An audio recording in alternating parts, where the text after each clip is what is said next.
Assalamualaikum dan salam sejahtera. Selamat datang ke channel Cikgu Azul Nizam. Jadi untuk kali pertama menonton channel Cikgu ini, penonton-penonton yang terdiri daripada anak-anak murid atau cikgu-cikgu boleh subscribe. Tekan butang subscribe warna merah di bawah sebagai tanda sokongan terhadap video-video yang dihasilkan oleh cikgu. Jadi untuk hari ini, cikgu akan berkongsi atau mengajar anak-anak murid tentang bidang 7, iaitu yang bertajuk moral dan kenegaraan. Dalam bidang 7 ini, untuk hari ini, cikgu akan mengajar untuk unit yang ke-12, iaitu unit yang terakhir yang bertajuk kedaulatan negara, tanggungjawab bersama. Okey, di dalam unit 12 ini kita ada 5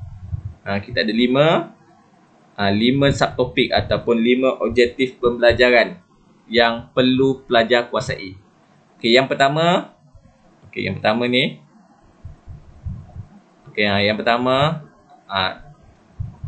yang pelajar perlu kuasai adalah ciri-ciri negara berdaulat.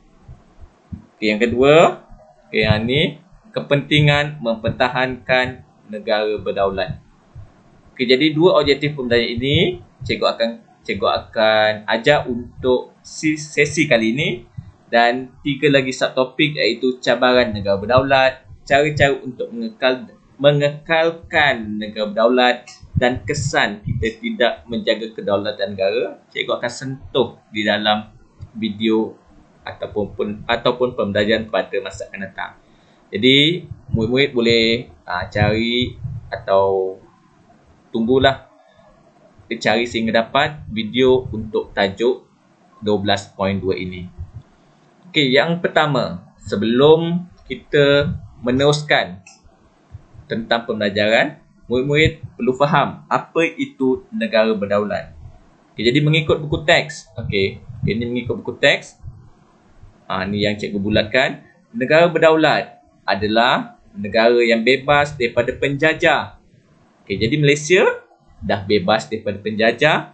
Kita telah merdeka sejak 31 Ogos 1997. Jadi pada tahun ni, tahun 2020.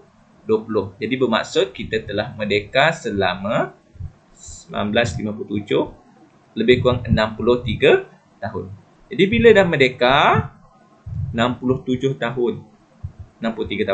Jadi bila dah merdeka, negara tersebut mampu mengurus negara, mengurus al-ehwal negara tanpa campur tangan daripada mana-mana negara lain. Jadi yang bermaksud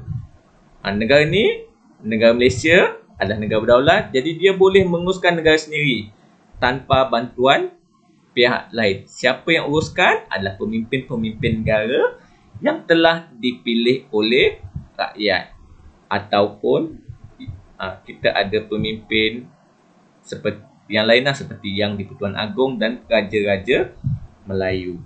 Okey, yang kedua, konsep negara daulat di Malaysia. Okey, Malaysia mempunyai hubungan dengan semua negara kecuali negara Israel. Okay, kenapa Malaysia tidak menyokong negara Israel ataupun tiada hubungan?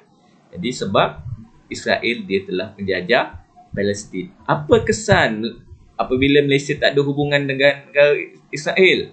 Jadi semua rakyat daripada negara Israel tidak boleh datang ke Malaysia. Semua rakyat Malaysia tidak boleh datang ke Israel. Apabila semua tak ada hubungan, jadi maksudnya tidak akan berlaku sebarang perjanjian ekonomi, sebarang pertukaran pelajar antara Malaysia dan Israel. Jadi kalau kita nak keluar negara, kita mesti ada pasport, kan? Jadi kalau pasport untuk kita keluar negara adalah berwarna merah.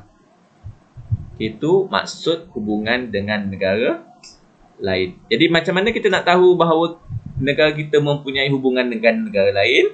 Jadi kesan yang kita boleh lihat adalah di setiap negara di dunia kecuali negara Israel, Malaysia mempunyai pegawai tadbir diplomatik. Pegawai tadbir diplomatik ini akan membantu semua rakyat Malaysia Jika berlaku sebarang masalah, dia akan menjadi perantara lah antara Malaysia dengan negara tersebut. Okey, jadi tu konsep yang pertama. Apa yang cikgu nak ajar yang pertama lah pada hari ni. Okey, yang kedua. Okey, subtajuk yang kedua adalah ciri-ciri negara berdaulat. Okey, ciri yang pertama adalah merdeka ni. Okey, ciri yang pertama adalah merdeka. Di mana negara berdaulat apabila merdeka mampu membuat keputusan sendiri, mempunyai pentadbiran sendiri dan mampu menguruskan keperluan rakyat sendiri. Keperluan apa? Keperluan apa? Keperluan hidup lah. Jadi apa keperluan hidup? Kita nak hidup. Jadi yang paling asas adalah makanan dan pendidikan. Okey, yang kedua, ciri-ciri negara berdaulat. Okey, mesti berintegriti nasional. Macam mana kita nak tahu negara tersebut adalah mempunyai integriti nasional? Okey, yang pertama, ada bendera rasmi. Bendera Malaysia. Jadi bendera Malaysia ada berapa jalur?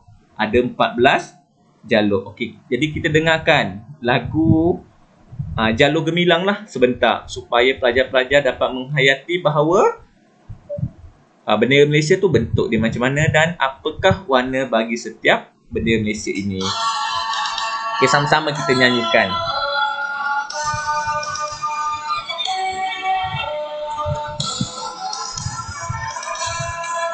Merahmu bara semangat wajah, putihmu bersih budi pekerti, kuning berdaulat payung negara, biru perpaduan kami semua. 14 kawan, lautan luas telah kau reda, membawa semangat jiwa merdeka, semarak jaya kami warganya.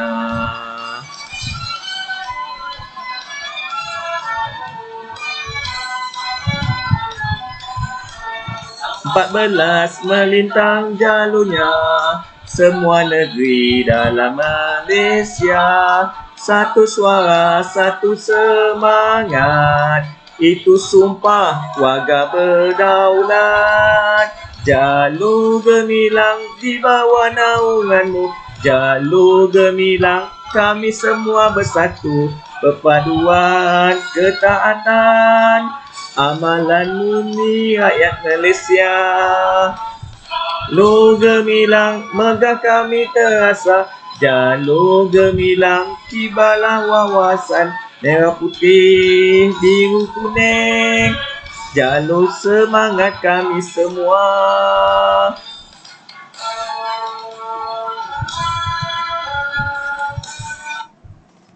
Okey, jadi tu sebahagian lagu Jalur Gemilang. Jadi dengan lagu Jalur Gemilang tu, okey anak-anak murid, kita mengetahui Jalur Gemilang ada 14 jalur kan. Lepas tu kita ada bintang, kita ada bulan, dan warna dalam Jalur Gemilang kita ada warna kuning, ada warna merah, biru dan putih. Okey, yang seterusnya kita ada jatah negara. Okey, jatah negara tu macam mana? Okey, jadi jatah negara. Okey, jadi kalau jatah negara, kalau anak-anak search atau anak-anak boleh cari nanti. Kat sini saya tak tunjukkan contoh jatah negara. Jadi kalau kita lihat dekat jatah negara kita ada 14 bintang. Apa guna 14 bintang ni? Untuk menunjukkan 13 buah negeri yang terdapat dekat Malaysia. Lepas tu kita ada satu lagi kerajaan persekutuan. Lepas tu bintang. Lepas tu kita ada bulan. Lepas tu kita ada keris. Lepas tu kita ada harimau. Kita ada perisai. Dan kita ada juga logo. Moto. Ataupun cogan kata. Cogan kata jatah negara iaitu bersekutu bertambah mutu, di mana cogan kata ini ditulis dalam tulisan Jawi di sebelah kanan. Jadi nanti anak-anak murid boleh carilah maklumat lanjut berkaitan dengan jatah negara. Saya hanya terangkanlah secara lisan saja. Okey, yang seterusnya. Okey, ini kita ada bahasa kebangsaan. Okay, jadi bahasa kebangsaan Malaysia adalah bahasa Melayu. Bahasa Melayu di mana semua urusan-urusan kerajaan akan menggunakan bahasa Melayu sebagai bahasa rasmi. Bila bahasa Melayu sebagai bahasa rasmi, bahasa-bahasa lain bukan tak boleh, terutamanya bahasa-bahasa ibunda masing-masing boleh digunakan, tetapi di dalam skop yang lebih kecil, contohnya di dalam masyarakat, di rumah dan sebagainya. Tetapi apabila melibatkan urusan rasmi sekolah, kita wajib menggunakan bahasa kebangsaan. Lepas tu, seterusnya ada lagu kebangsaan. Lagu kebangsaan negara aku lah kan. Jadi kalau tak hafal, tak patut. Lepas tu last dan yang terakhir sekali, kita ada rukun negara. Jadi rukun negara kita ada 5 prinsip rukun negara. Jadi saya dahulu apabila saya mula-mula mengajar dahulu, saya di Sarawak. Semasa saya di Sarawak, setiap pagi ataupun setiap minggu semasa perhimpunan sekolah, pelajar akan melafazkan ikrar rukun negara di dalam bahasa Melayu dan di dalam bahasa Inggeris. Tujuan dia untuk apa? Supaya pelajar dapat menghayati prinsip-prinsip rukun negara. Jadi kalau prinsip rukun negara, kita ada 5 prinsip rukun negara. Kepercayaan kepada Tuhan, kesetiaan kepada raja dan negara, keluruhan perlembagaan, kedaulatan undang-undang, dan kesopanan dan kesusilaan. Itu ciri yang kedua. Ciri yang ketiga, negara yang berdaulat adalah negara yang bermaruah dan berwibawa. Macam mana kita nak tahu negara itu berwibawa? Okay, kita lihat di sini. Kita ada kuasa politik yang stabil, kita ada ekonomi yang mantap, dan warga negara yang berkualiti. Jadi terutama di Malaysia, kita lihat kita sebagai rakyat Malaysia lah, yang lain itu masih bukan tugas kita lah. Tapi bagaimana nak menjadikan negara kita negara berdaulat yang bermaruah, kita perlu menjadi warga negara yang berkualiti. Macam mana nak jadi warga negara yang berkualiti? Contohnya, anak-anak belajarlah elok kan. Belajar elok untuk mencapai keputusan yang elok di dalam SPM. Seterusnya dapat sambung belajar dan menghasilkan sesuatulah untuk negara. Okay, jadi kalau kita lihat sekarang, negara lebih mengutamakan TVET lah. Jadi maksudnya pada masa akan datang, setahun 2 tahun lagi, anak-anak sambung belajar, anak-anak boleh pilihlah bidang TVET di mana bidang TVET ini membawa manfaat kepada pelajar. Okay, yang seterusnya, bebas daripada pengaruh luar. Bebas daripada pengaruh luar. Macam mana nak bebas daripada pengaruh luar? Tujuan dia untuk apa? Supaya perpaduan rakyat terjamin, keamanan rakyat terpelihara, dan budaya keunikan budaya yang terdapat di Malaysia dapat dikekalkan. Okay, jadi seperti semua sedia maklum, Malaysia adalah sebuah negara yang terdiri daripada pelbagai kaum kan. Jadi kalau di semenanjung Malaysia tak banyak kaum sebenarnya. Sebenarnya Malaysia kaum utama yang selalu kita jumpa Melayu, Cina dan India. Lepas tu kita ada orang asli, ada Sikh dan sebagainya. Berbeza dengan apabila kita di Sarawak ataupun di Sabah. Sabah Sarawak juga adalah salah satu negara di Malaysia. Jadi contohnya di Sarawak, jadi kita ada 30 negara, 30 kaum di Sarawak. Jadi kaum-kaum di Sarawak ni, mereka mempunyai budaya masing-masing lah. Di budaya yang masing-masing, di mana budaya ini adalah unik. Kalau anak-anak berkesempatan, bolehlah pergi melancong ke Sarawak untuk melihat apakah budaya yang unik yang terdapat di Sarawak yang tidak terdapat di Malaysia. Bukan di Malaysia, tetapi di semenanjung Malaysia. Semasa saya bekerja kat Sarawak dulu, paling saya seronok adalah melihat bagaimana pelbagai budaya ataupun pelbagai masyarakat Malaysia boleh duduk di satu meja. Berbanding di semenanjung Malaysia, kalau kita lihat orang Melayu kalau pergi kedai makan atau minum, mereka akan duduk bersama kawan-kawan. Mereka boleh bilang mereka yang duduk bersama kaum-kaum yang lain. Okay, yang terakhir, ciri-ciri negara berdaulat. Okay, jadi ciri-ciri negara berdaulat yang terakhir adalah ni, berstruktur dengan pemerintahan sendiri. Okay, ni topik yang susah sekali. Dia punya ayat yang susah. Di mana di Malaysia kita ada 3 pemisahan kuasa. 3 struktur pemisahan atau doktrin pemisahan kuasa di Malaysia. Yang pertama ni, perundangan. Yang kedua, eksekutif. Yang ketiga adalah kehakiman. Malaysia mengambil sistem Westminster. Westminster tu diambil daripada mana? Diambil daripada negara England ataupun London kan, kota negara dia. Kenapa ambil daripada sana? Kerana sebab tu kita tengok Malaysia adalah salah satu negara Commonwealth. Jadi negara Commonwealth di mana kita akan mempunyai raja kan. Kalau England bukan raja berperlembagaan lah, tapi di Malaysia adalah raja berperlembagaan. Di mana di Malaysia raja berperlembagaan kita terdiri daripada raja berperlembagaan ataupun yang di-Persekutuan Agong di Malaysia dipilih daripada raja-raja Melayu daripada 10 negeri raja-raja bersekutu. Negeri apa yang terdiri daripada raja-raja bersekutu?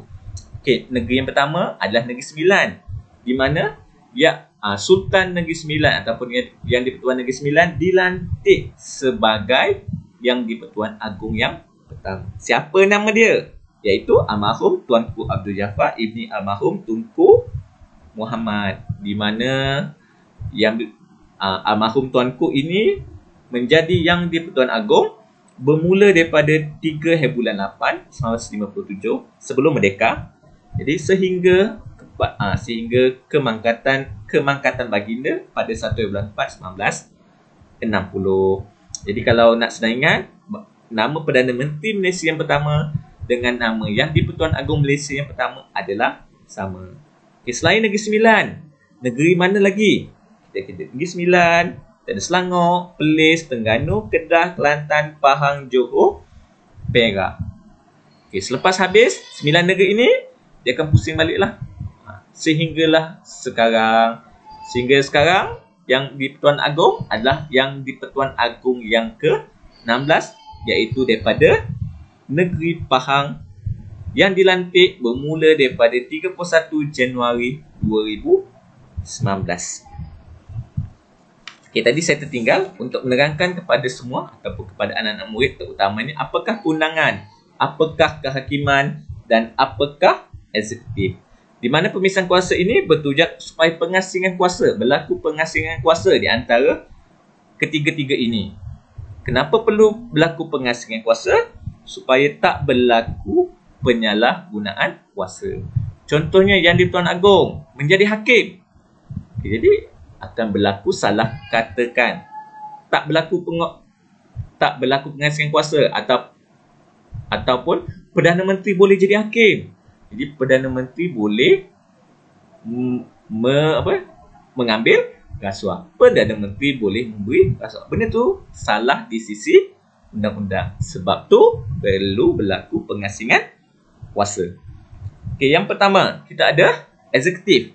Okey, anak-anak boleh catat sambil saya cakap lah. Kan? Okey, yang pertama eksekutif.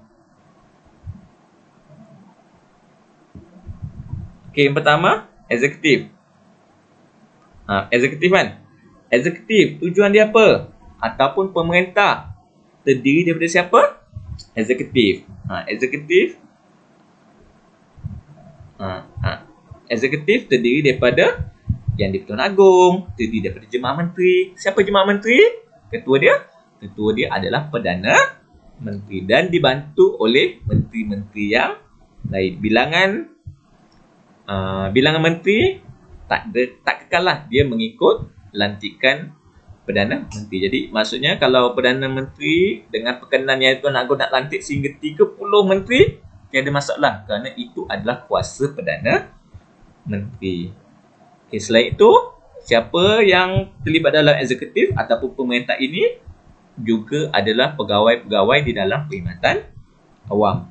Di mana kuasa eksekutif ini tidak boleh dipertikai kerana ia termaktub di bawah perkara, di bawah perkara, bawah sikit, 39 hingga 43 di dalam Perlembagaan Malaysia. Okay, yang kedua, kuasa perundangan ataupun legislatif. Kuasa perundangan atau legislatif ini adalah mereka-mereka yang dipilih sebagai ahli parlimen. Ahli parlimen ataupun Dewan Rakyat. Dipilih daripada pilihan raya. Jadi semasa pilihan raya kita pilih dua. Yang pertama kita pilih ahli parlimen ataupun ahli Dewan Rakyat. Yang kedua kita pilih ahli Dewan Undangan Negeri. Jadi ahli perundangan ini dipilih melalui pilihan rakyat. Yang pertama. Jadi yang kedua dia dipilih oleh Yang di-Pertuan Agong melalui cadangan daripada Ketua Menteri ataupun Menteri Besar daripada setiap negeri yang dilantik sebagai Dewan Negara. Ahli Dewan Negara ni perkhidmatan dia selama 3 tahun. Paling maksimum, bukan 3 tahun paling maksimum. Maksimum 3 tahun dengan lantikan 2 kali. Maksudnya maksimum dia 6 tahun. Sekali lantik 3 tahun, lepas tu dia boleh 2 kali lantik lah. 6 tahun. Dia tak boleh lebih daripada 2 kali lantik. Sekali pelantikan 3 tahun dan 3 tahun. Berbanding ahli Dewan Rakyat dan ahli Dewan Undangan Negeri ini, maksimum pemilihan ataupun pilihan raya boleh dilaksanakan sehingga maksimum dia sehingga 5 tahun. Di mana di bawah perundangan ini, mengikut Perlembagaan Malaysia, dia termaktub di bawah perkara 44 sehingga perkara 60. Jauh sangat ni. Sehingga perkara jauh sini sikit. Sehingga perkara 68. Okay, 44 ni tadi anak-anak 44 hingga 68. Okey, yang terakhir adalah kehakiman. Okey, kehakiman senang kan awak dengar? Hakim ataupun mahkamah. Mahkamah ada berapa jenis? Banyak jenis kan? Yang kalau melibatkan orang Islam, kahwin, cerai dan sebagainya, itu adalah di bawah mahkamah syariah. Mahkamah rendah. Apa contoh mahkamah rendah? Kita ada mahkamah session dan mahkamah magistrate. Lepas tu tinggi lagi mahkamah session, mahkamah magistrate. Tinggi sikit kita ada mahkamah tinggi. Pas mahkamah tinggi kita ada mahkamah persekutuan dan kita ada mahkamah rayuan. Okey. Dan di mana bidang-bidang kehakiman ini ia termaktub sikit di bawah perkara 121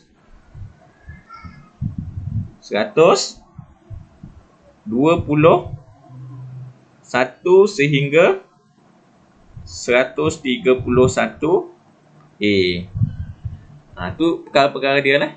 Jadi pelajar-pelajar boleh catatlah sambil mendengarlah saya punya penerangan ini. Okey, yang terakhir untuk pengajian pada hari ini, yang terakhir ni senang, tak susah. Yang susah yang tadi, ciri-ciri negara daulat. Okey, yang terakhir saya nak sentuh tentang kepentingan negara daulat.